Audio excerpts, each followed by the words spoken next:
No, guys, before we go on. No. Did not see me. No, it's okay. Just if the internet kicks back, we'll get you back. But we're live and good. So Hunter, go ahead and take us away. Thanks, Morgan. Hello, my name is Hunter George. I am the executive director of the Guild of Music Supervisors. I'm also an executive music producer and composer, and an artist at Can One Live, Can the number one live. I've worked in the film and TV sync and music supervision business for about 10 years now. I've also worked with a number of composers and music supervisors along my journey, including Christopher Lennertz, who did The Boys on Amazon and Lost in Space and Ride Along with Ice Cube, as well as John Houlihan, who is the music supervisor for John Wick and the Deadpool movies and all the way back to Austin Powers. And I worked under a gentleman named Jonathan McHugh, who did Crossroads with Britney Spears, Rush Hour with Jackie Chan and Chris Tucker, Spawn, Blade, and a bunch of other New Line Cinema movies. And yeah, so I'm here to talk about the Web3 NFTs and the world of sync. And I have an all-star group of folks that are kind of in and out of the space. And as this metaverse and Web3 space emerges, and so I'll start with Josh, who's right to my left. Josh, why don't you introduce yourself and tell us what you do and a little more about yourself? Sure thing. Hi guys, my name's Josh Savage. I'm a British indie singer-songwriter based in Berlin. Currently in London though. I'm out here for some work.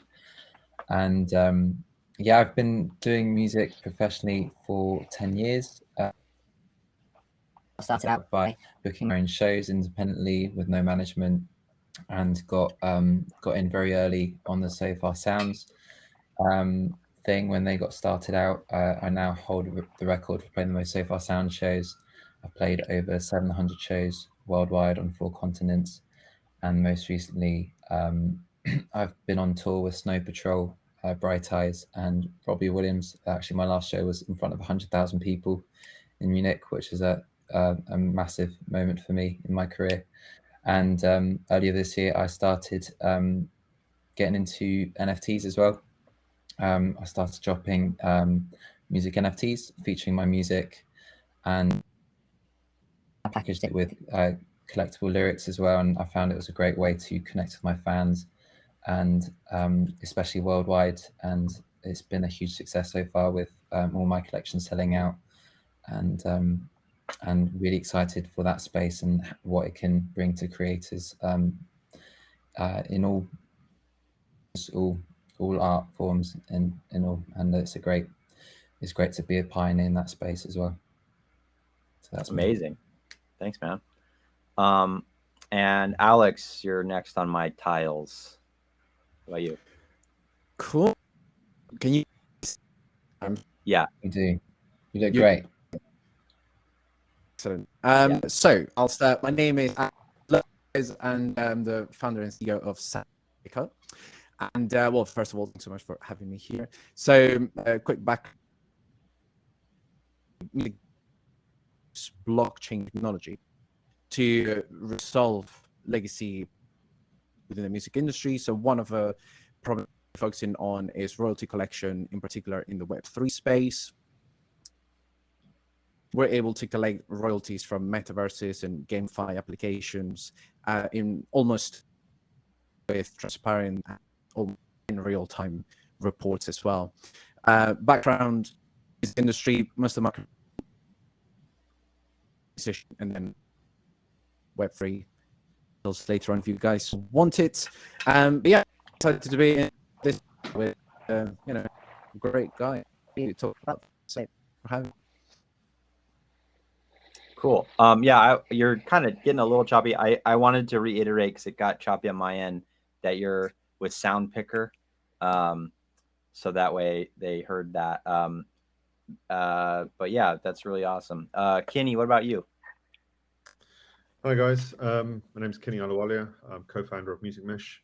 So my background, I was global technology head of Universal Music Production Music. Worked there for 9-10 years. Did all their transformation to go digital, website, CRM, and asset management system. We've created Music Mesh based on Web3 and blockchain technologies to future-proof asset management and music production. So as Alex says, to integrate with other tools and products. So that's kind of where we are. Excited to be here. Exciting, man. Cool. And last but not least, Joel Feinberg. How about you, man? Hi, everybody. Joel Feinberg. I'm CEO of DeWolf Music USA. That is a sister company to DeWolf Limited, based in London. We're an international publishing company, and we were founded in 1909. So we've been publishing music for 100 and maybe almost 20 years. My role is a lot of sync, a lot of publishing, also in the commercial space, selling our music in that area. Maybe about a year, I say recent because I'm definitely not an expert on Web3, but I was able to sort of get involved maybe about a year ago and have had some adventures in that, and which has sort of led me down the road with relation to sync, and just very happy to be here to be talking about this topic, especially with relation to sync. And thank you, Josh Savage, for jumping in such short notice. It's great to have you here. He's one of the most successful, I think, or one of the more successful Web3 artists out there right now, very recognizable. So really like this panel, and appreciate everybody being here today. Awesome. Well, thank you guys for, jumping in today. I'm excited about this space in particular for a number of reasons. I think personally, as an artist and as a producer, we're always looking for ways to kind of get an edge out in terms of our content, and finding ways to do more for the people that support us, and as well as finding new ways to make, monetize our stuff as, residuals, royalties, and payments become less and less, and fighting for, DSP streams and things like that has been an ongoing issue for probably a decade now. As well as on the sync side, the music supervision side, blockchain technology being very active in maybe how music management and music ownership is tracked. And as people are transferring their ownerships or buying up catalogs, on our side, it's very difficult a lot of times to track down rights owners from even just like the most famous, most successful rights holders. You'd be surprised at how hard it is to even just get their information and get them to get a paycheck. So for me, it's exciting because, as we have a kind of a secret little community database or chat about when people do transfer ownerships, or, when another supervisor has cleared something on a license, we oftentimes help each other. But this would be also a great way for the PROs and other, rights or performing rights organizations, or also just supervisors, to figure out, oh, this transferred 6 months ago to X party. Okay, great. And here's contact information, or here's, some kind of trail to see how, oh, this label acquired this whole catalog, etc. So for me, I see it as a very exciting time, both as a music seller and a music buyer. With companies like SoundPicker and some of the other companies that are emerging in this space, it seems like there's a real play that we can, hope to, use this technology at the very least, aside from NFTs being kind of as volatile as they are, seeing it as like what's happening in the next 10 years and how we're using this going forward. So maybe we could start with you, Josh, and just kind of go back and talk about like maybe your world let's say even pre-pandemic and post-pandemic, as far as how you were approaching the world as an artist, and how you are now approaching the world utilizing things like Web3, NFTs, Metaverses, etc., to kind of incorporate into your world. and maybe some of the frustrations you've been trying to work around from the previous way of like getting your music out into the world, you know? Great question. So pandemic, I was solely a touring musician. All I did was play shows, often playing 4 to 5 shows a week. And of course, that was brought to an abrupt end during the pandemic. And I had to re-strategize and think outside the box. And that's when I came across crypto and NFTs.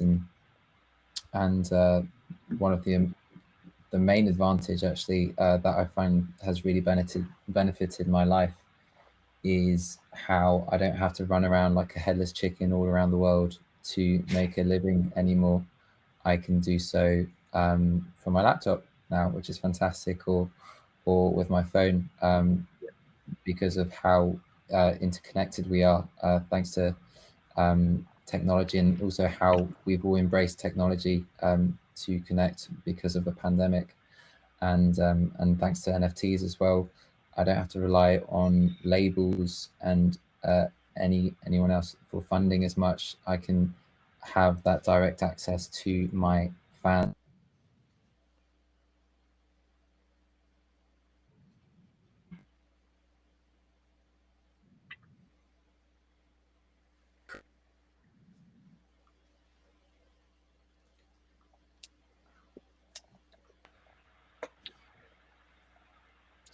These are all trade secrets.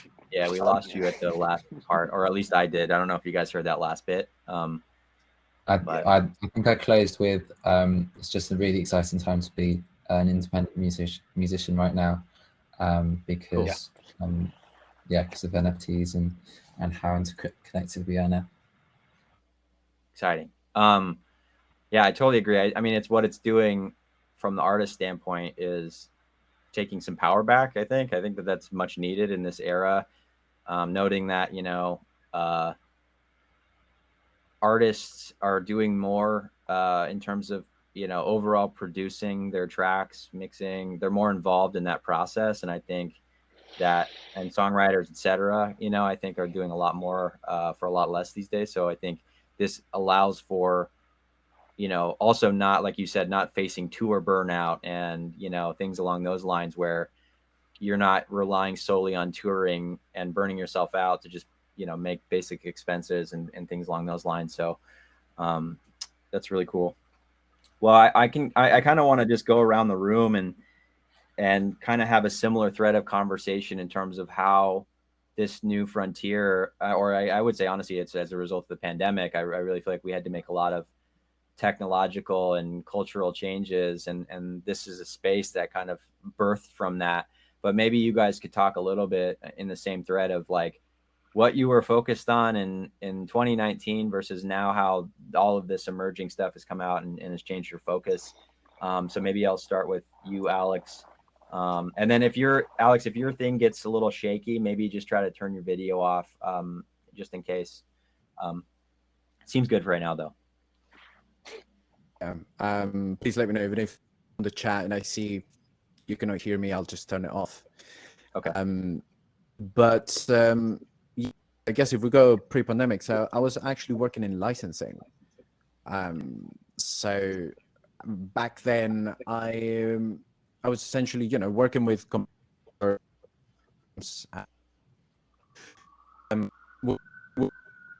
artist catalog as well. And then, you know, essentially we needed finding not just data in general.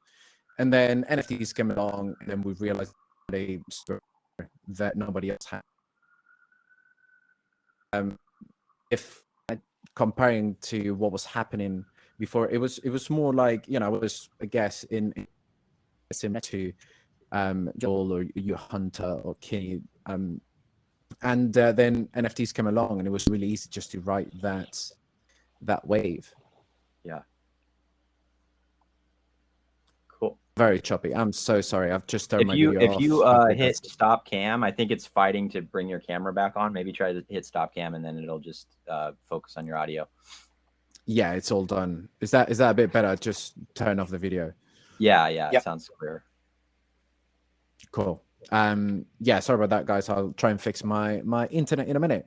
But yeah, essentially, you know, starting in licensing, and then kind of NFTs came along right when we were building a product. So I guess that's the summary of it. It was quite easy just to jump on it. Yeah, it sounds way better. Thank you. Cool, man. And then yeah, just tell us maybe a little bit about like your company and what you guys have been kind of building, you know, over the last like year or two, you know. Yeah, good question. So Sandpicker, for, you know, in case earlier we couldn't hear it, Sandpicker is a music base, and so we use blockchain technology to resolve legacy issues within the music industry. And so one that we're focusing on is, and one of, in this case at this stage as well, and collection within metaverse and GameFi applications. So we actually started as a interesting, you know, having Josh with the success selling NFTs, whilst we got slightly opposite opinion as to how NFTs are being used now and how they should be used. So, you know, I'd be keen to explore that later on. Yeah. Cool. Yeah. And what about you, Kenny? Kind of the same question about, you know, your pre and post like pandemic technological renaissance that we're experiencing right now. Okay. Yeah, so I said before, I was working for Universal Music, and I was, you know, created a whole platform there for them to use. And I quit just before the pandemic. And during the pandemic, I've sort of, me and my co-founder have really got into blockchain and the technologies, because I'm a technologist. And that's kind of been the genesis of forming our company, Music Mesh, because we feel like, unlike Alex is towards the royalty end of it, we're starting at the sort of start of it. We think, you know, getting the metadata right and putting it into blockchain and creating smart contracts with composers, etc., so we can kind of have that whole chain of title figured out and then distribute it to who we need to. So that's kind of where we've started our platform from. Exciting. Yeah, and having done this, you know, in traditional Web 2.0 and database technologies, we felt if we're going to build a platform, it needs to kind of use the new technologies. And, you know, we know that you know, the PROs and the collection societies are not quite there yet for the distributions, but we've got to be prepared for the, you know, it's going to change, because it just feels like we're on the verge of sort of something big. For sync, yes, there's a possibility, obviously, with going direct, you know, but the bigger royalties that come in at the moment, we know that's going to be, but, you know, this just feels like when we were at the 20 years ago, whatever, with the internet kind of bubble. It's just like that. It feels like we're on some, you know, it's just about to change here. So we need to. Yeah, I want to talk about that too. Is like, that is like a big thing that I've been noticing lately too. Is that that kind of same language is being used in '95 that it's being used now, and I do find that super fascinating. And to add to what you said too, I have spoken with reps at the PROs, and they're very well aware of this. I think it's an exciting time. I think they're excited. As you guys may or may not know, the PROs have also, well, ASCAP and BMI specifically have created SongView, which is amazing. It kind of merges both of their repertoire databases, which has been super helpful on the supervision side to track. Before we were going to like 2 or 3 different places to look for the same information. So it was, it's been very helpful. But I think that merging that together, plus what's going on the blockchain, can really make a lot of that stuff more simplified and easy. So it's great. So, and then you, Joel, you know, I've known you for years at DeWolf, and it seems like, you know, you've really embraced this side of the world, and I'm curious to hear kind of like your journey. Obviously I knew you but, you know, just how you've been coming along in the last couple of years, and how this space has really changed your thought towards like how labels, publishers, you know, different artists and things like that can attack this space, you know? Yes, I'm on attack right now, lightly. You know, I've obviously pre-pandemic, I was all Web2 really. I'm not really a crypto trader. I just didn't have interest in that financially, but I knew I was just keeping myself educated to it. You know, everybody went digital during the pandemic, so I think a part of that, digitizing my entire company from being in an office and then just being in my own office without anybody, dealing with all different types of digital technologies and researching for my own company. I also sort of just dove into Web3. Music NFTs were priced differently at that time, even a year ago, and it was a different sort of energy that was happening for just artist music NFTs. And for me, it was very appealing to watch all these independent artists go into this new space and connect with people all over the world, and then find fans that would support them through this technology. So, but that's not really why I'm an artist, but I'm just a musician myself. I don't really go out there and play. So it wasn't for me to promote myself through that mechanism. But with my company, what really got me going was the notion of sync, the notion of how that's going to work. And also, you know, I got lucky in a way. I linked up with Alex and others that sort of onboarded me quickly to the space. And what really got me going was, and why I'm so wanted to do this panel, was to sort of report back on my adventures as a publisher. For me, the urgency of going on the attack now was because it's still in the development phase. There is, and my focus is still on sync, not so much NFTs and selling them. The utility is in the tech. But what really got me was the idea of, Alex uses the word royalties right now, but there are things that are kind of like royalties that are happening right now in Web3, but they're really micro syncs.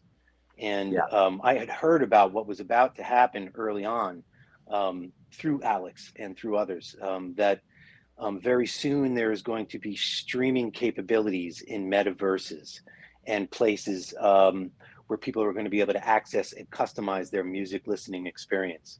Yeah. So that for me was like, wow, that would be great for our music and our publishing. So I went down the road that way.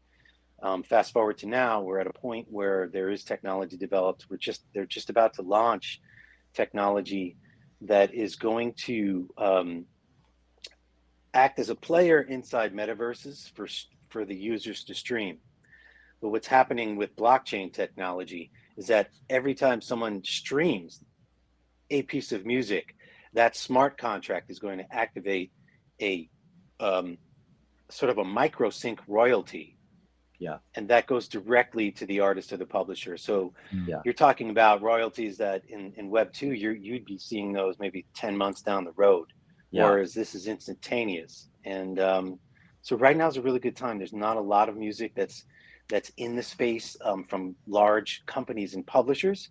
And there's a lot of opportunity in metaverses to not only have your music streamed, but now there are sort of scoring opportunities that I'm involved in that is exactly like a music library deal.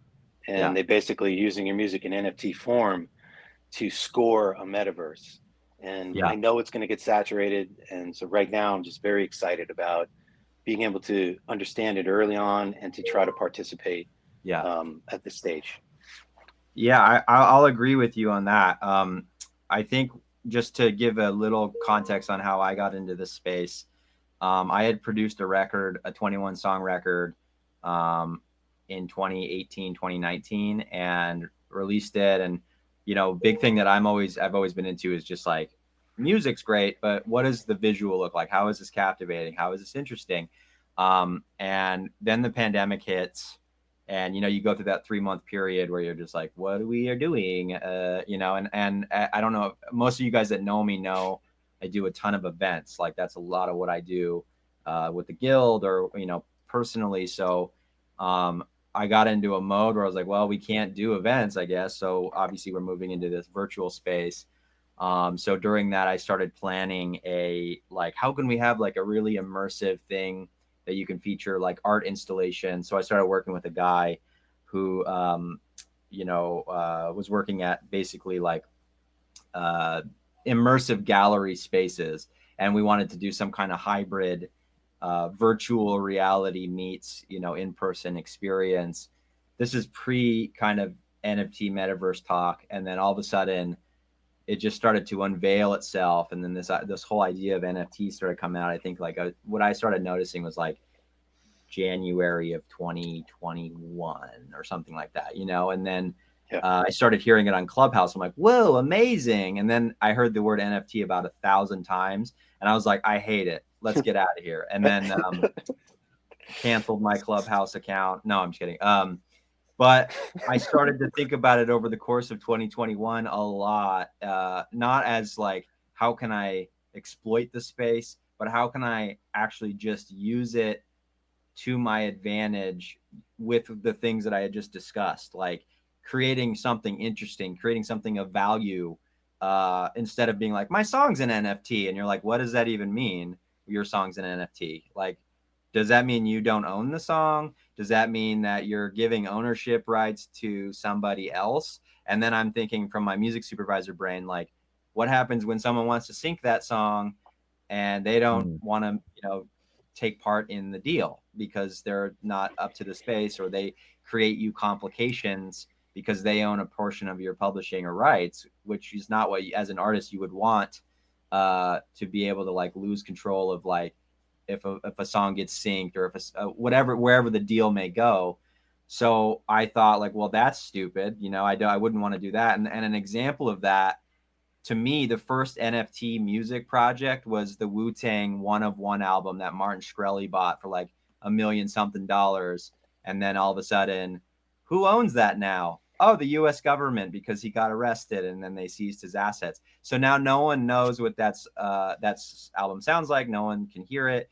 It can't get synced. It can't do anything until this guy gets out of jail or whatever happens as a result of his money laundering and embezzlement that occurred, or however alleged, whatever. But either way, that song is handcuffed. And so I see that as like a physical version of a distributed NFT, non-fungible experience, 1 of 1, that can really be like a red cautionary tale for folks that are like, my whole album is owned by my audience or whatever. And I think so that started to make me think about this idea of utility and this idea of experiential NFTs and this idea of like, if you are making music NFTs, what are you doing? Is it, what are you doing to take it a step further? And I know a bunch of artists like Steve Aoki and Illmind are doing a lot of things in this space, as well as obviously Josh, to push that boundary. And I think that that's what I'm very interested in, is pushing the boundary. And one of the things I wanted to also answer, because I think it's important as a general thread of the rest of the conversation, is for everyone who's not sure what we're talking about, the word NFT, the word metaverse, the word Web3, and also breaking down some of those misconceived notions of like what this space is and what it is not, making sure that you guys are aware. Some things that really helped me identify where this space could go was, the movie Ready Player One, where they clock in and log into this like immersive world, which kind of seems like Fortnite or some video game world.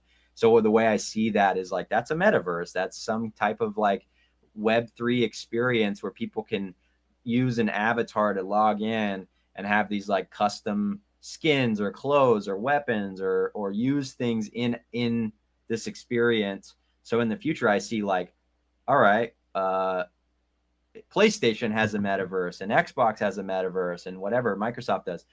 And so for music purposes, like they're licensing music in every single video game and every single experience that they're creating, as well as like other items that people are buying, paying $20 for a custom gun or a custom skin on their weapon in Fortnite.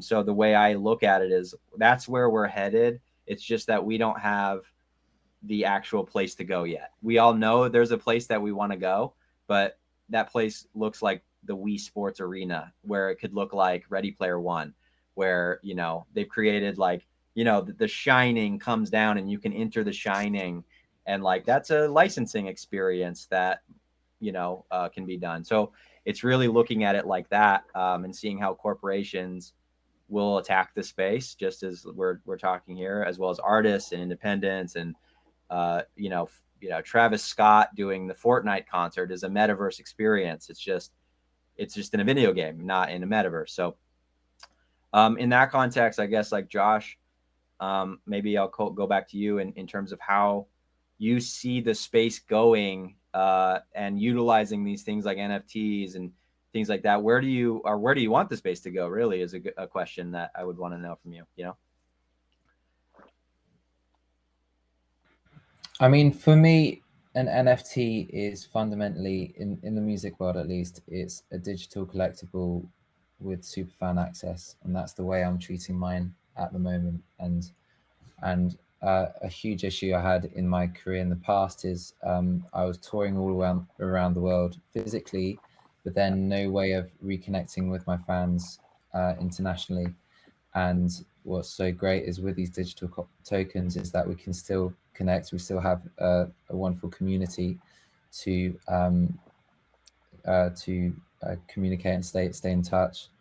And I want a way of connecting to fans worldwide on a much bigger scale, and that's about the possibilities that unlocked thanks to the blockchain, and of course the metaverse as well. Just the fact that I don't have to physically be everywhere is a huge phenomenon as a musician, because and it's like you get burnt out so easily, especially these days when you have to run social media and stuff. And if you don't have to physically travel everywhere, as much as I love traveling, it's good to, you can connect with more people that way, and that's the most important thing. Awesome.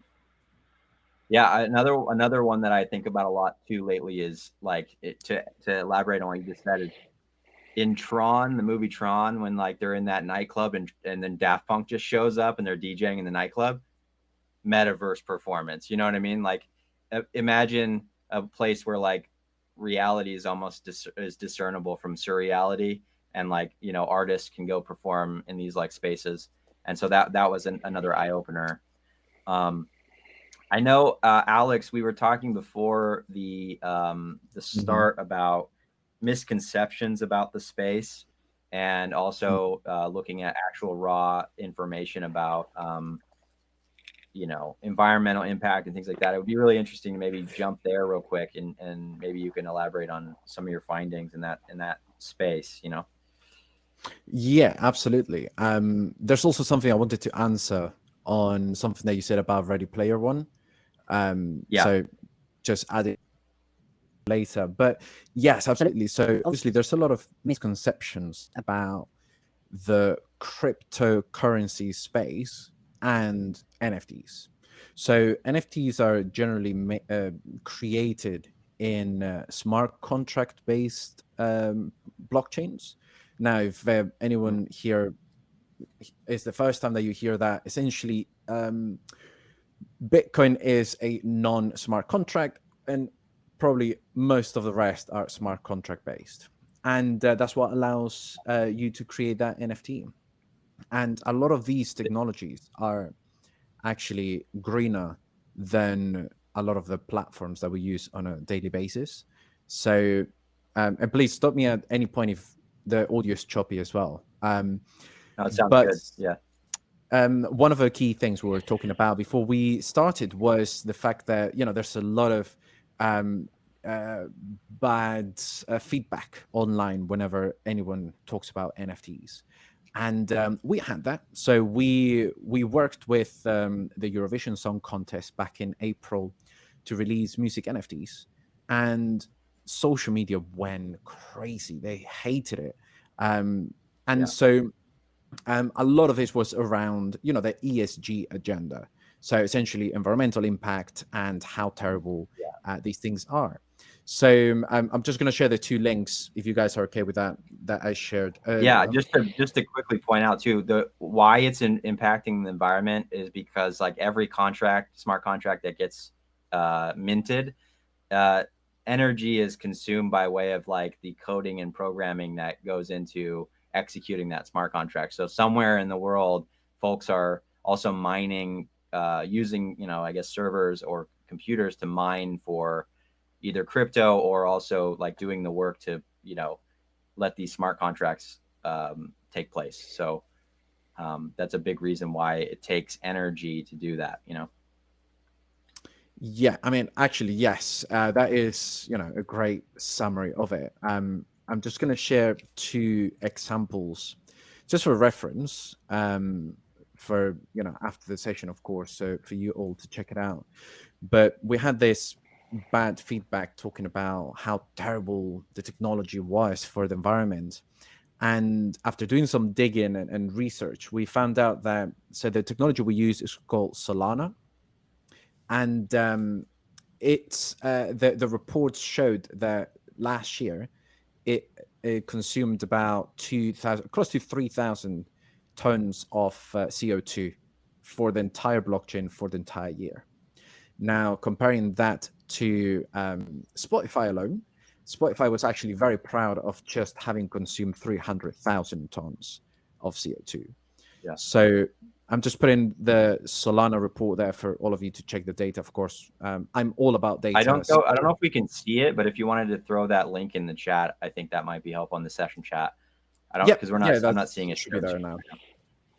Both links should be there. But yeah, so ultimately, like the point being that all of these, massive conglomerate companies are, like, Facebook or Google or anything that has like let's say a large database, large search function, large social marketplace, social community is using just like islands of servers overseas.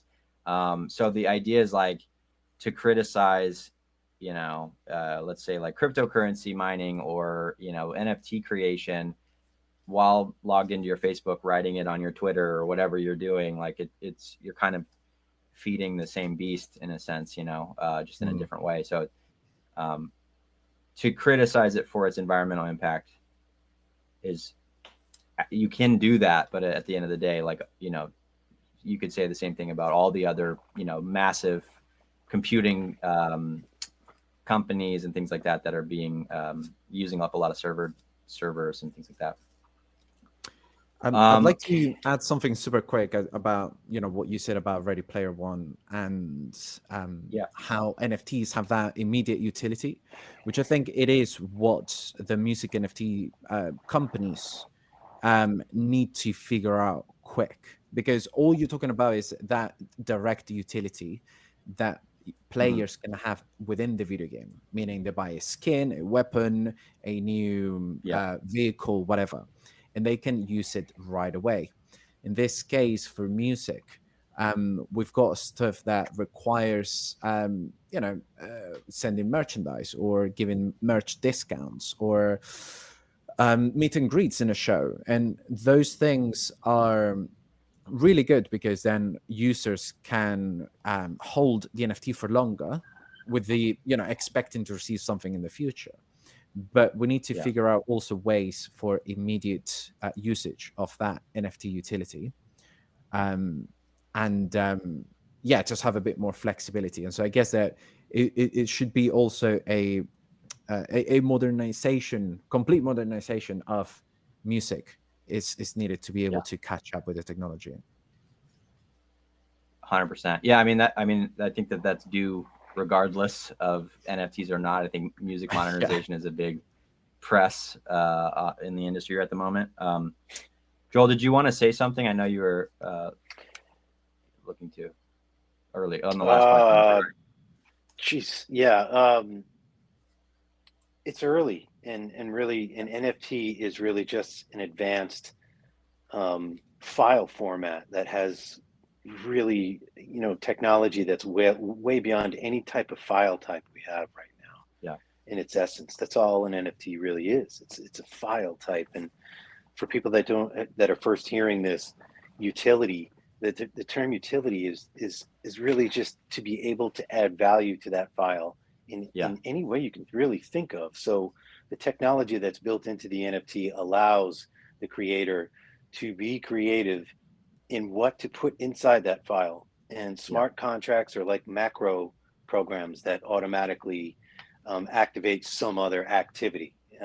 For me, that's a micro sync. You know, if the NFTs are circulating, the macro or the smart contract is going to keep track of every play and distribute those royalties in real time. That's just one thing, but the technology is so new right now when you start thinking about with relation to sync. We're not there yet, but the idea of using this file type that is that will be unique always. Then you can get into legal language contracts. I'm looking into sampling. There's a million. You can get creative with how, you know, if you're thinking about distributing sampling samples for sample use with rights built into the like that too, right? Yeah, with the rights are built into the NFT through smart contracts. There's a whole world of possibilities on how those NFTs will be valued. They're not really going to be valued for, wow, you know, this is a sample from a sample pack. It could be because it's a great sample and sought after, but there may be rights built into that. So for the people that are just learning about this today, it's more than just the file or just what is attached to the picture.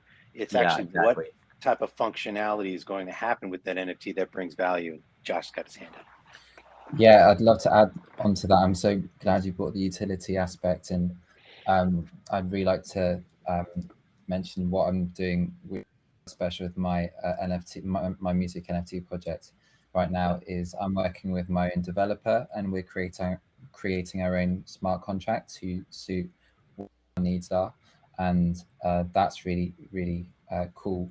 And what I'm doing with my fans is, if you collect certain NFTs or collect a certain pieces of the NFTs of the collection, or happen to collect the special ones like the one-of-ones, then you can unlock some utilities such as getting VIP tickets to my shows for life.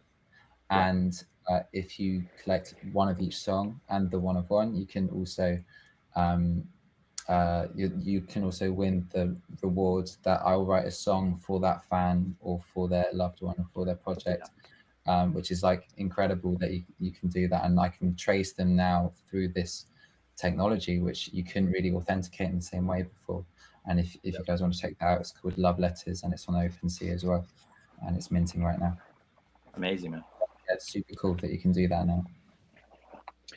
Alex, did you have something to add? Yeah, I think that especially for the purpose of the conference as well, I think that whilst utility and community building is obviously super important, again, just to bring it to, you know, production music and licensing, I think we actually have here an opportunity to completely change how we understand, like Joel said, micro licensing or even licensing songs. And someone was asking if there's a realistic expectation to transition from the existing system to a Web3 driven system. And actually, that's the beauty of NFT technology. So right now we understand NFTs as pictures or songs or videos that people can collect and then get utilities. But here we actually have, so something we've been working on is on a new metadata standard that lives on the blockchain. And that can talk to metadata that lives on the PROs. And essentially we could completely reduce the broadcasting and neighboring rights royalties from months and months and months to instant. And we do have here an opportunity to completely change. I mean, there's 60,000 songs uploaded to Spotify on a daily basis. So imagine if we could actually collect instant royalties for all 60,000 daily new songs without having to have Spotify or the CRB or PROs having to decide those royalties. Instead, we will have in real time data to be able to do those things. Which frees up, like ultimately frees up the bandwidth of the folks that are buried in trying to administer those payments to do other things or to create new, fashions and systems, or even frontiers to just elaborate on the space. It's not to diminish; it's just to free up all of our ongoing bandwidth issues. I feel like, Yeah. Right. I mean, what Web2, Web3 are integrating right now, so you have to think ahead. It's already, I mean, there are NFTs now on Twitter and Instagram, and that technology is going to integrate even more. So the intellectual property is going to cross over into Web2, and also the PROs are sort of move into Web3 more. So the royalties we're talking about right now, I mean, you won't be able to do much from an IP point of view without the PROs involved in Web3 or a part of this instantaneous information that's coming in. But you can keep track of what's happening now before that happens, and also monetize correctly without having people sort of take your things or borrow from your art in Web3. That's one of the beautiful things about NFTs right now, is that you really can't rip. You can rip something, but you can't redistribute it that much on the chain. You can put it on Web2 maybe. A new frontier of it too is just residual. You could put a residual royalty on anything, that transaction that takes place after, let's say it's a trade or a sale.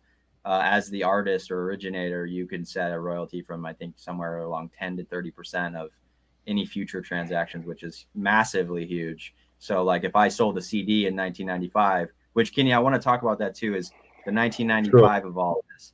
But if I sold a CD in 1995, I sell it for, $8 and then goodbye. And then someone could sell that for $100 or, whatever. I don't see any of that ongoing value increase because it's gone and it's sold or whatever. It's a copy of my master. But in this case, you could sell, and then again, as it's traded and minted and as you grow in accolade and fame, hopefully your value, imagine like if Picasso started his first paintings as an NFT, and then 100 years later, like the Picasso estate is now cashing in on all of those transactions. But Kenny, I wanted to, we talked about this a little bit, but like this has a lot of similarities between the things we were hearing about when the internet was first coming out. Like, I'm not putting my credit card on the internet. Are you crazy? Or like, what's a URL? I don't even know what that is. This is a scam. I would never put my money on the internet. And then, here we are now with this device, just like, glued to our face 10 to 15 hours a day, just kind of like hybrid living in this digital world. So I guess maybe if you wanted to elaborate on what you were talking about earlier in terms of how you I think I agree. I think it's going to come. Completely agree with you on the Ready Player One kind of film. This is where we're going to end up. It's how we get there. The companies like Meta, they've renamed, Facebook's renamed themselves. They believe in it so much, and there's Apple's rumored to be building their own metaverse, and everybody's doing this. And it's how do we get there? So it will become mass market, and then we have this sort of virtual. We can do things that we can't do in our real world that we can do in the metaverse. That's how I see it, and it will become that way. You can leave things wherever you leave them in this metaverse. They'll be there when you pick it up next day, for example, or to the film. I think these things will come, and some of the things you guys have been talking about. I was trying to interject earlier. I think there's things from you will need to metaverse, whether it's playing in the background, the soundtrack, it's or the character, your avatar wants to, like right now you're buying sort of tools or clothes or whatever it is, but you might want to buy music inside the metaverse. So all these opportunities are to come, and this is with the NFTs, and these are sort of technology, and as Joel says, sort of ways of doing things. And we've got the kind of building blocks. It's now to put it together, and there's got to be sort of an explosion, and it's that cusp right now. That's how I feel, exactly like 95, 96, where people are trying to figure out how to get there. And and we're all trying this, but I think some things are going to be harder than others. I think with the invention of like, you know, PROs, you know, they will have to transition. They had to do transition with the streaming world. You know, they had to kind of deal with the billions of lines of code. It was difficult for them years, and they're going to have to transition to Web3. And you know, in an ideal world, as Joel says, you know, you can cut out the middleman, you know, because you've got this is my proof, I own this, and you've got a smart contract. And as soon as the thing's played in the metaverse, it could go straight through to the creator or the artist, you know, and we don't need to be going through this whole matching and processing and administration. But I think these things are going to take time.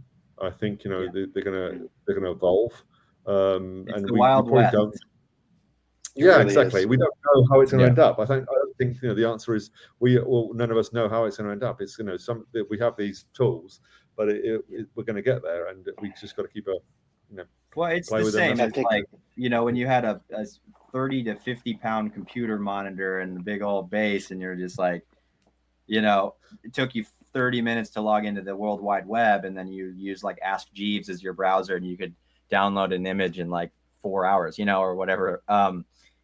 It's just that the hardware and the software ideas are not competing at the same level, and they need to the hardware needs to catch up with the software ideas, not even the actual implementation. And then, you know, all those companies that were massively successful in 1995 as like the first web companies, many of them dissolved, but many of the forerunners of that era are now sending people to Mars. So, you know, they're not doing PayPal anymore. They're doing Mars stuff. So it's just really interesting, you know. But anyway, sorry. I think Kenny's right, as far as there's no way to understand when is it going to be sort of, you know, just established, and there will be options for anyone to use their content in an established way. But I think on the forefront right now, for me at least, and with relation to sync, I think streaming and calculating micro royalties through smart contract, it has nothing to do with real royalties. These are just the money's coming from elsewhere. It's not coming from the organizations. These are pay to play metaverses. These are the metaverses are paying themselves, very much like library deals if you're just scoring. But that's right now. And I think the streaming aspect, to take a music NFT and to be able to have it stream in other places is right upon us right now. That's immediate. And I think someone like Josh, I think, and other artists that have been out there, once these players are be able to jump blockchains, or you're able to stream across all metaverses on blockchain, that's very soon.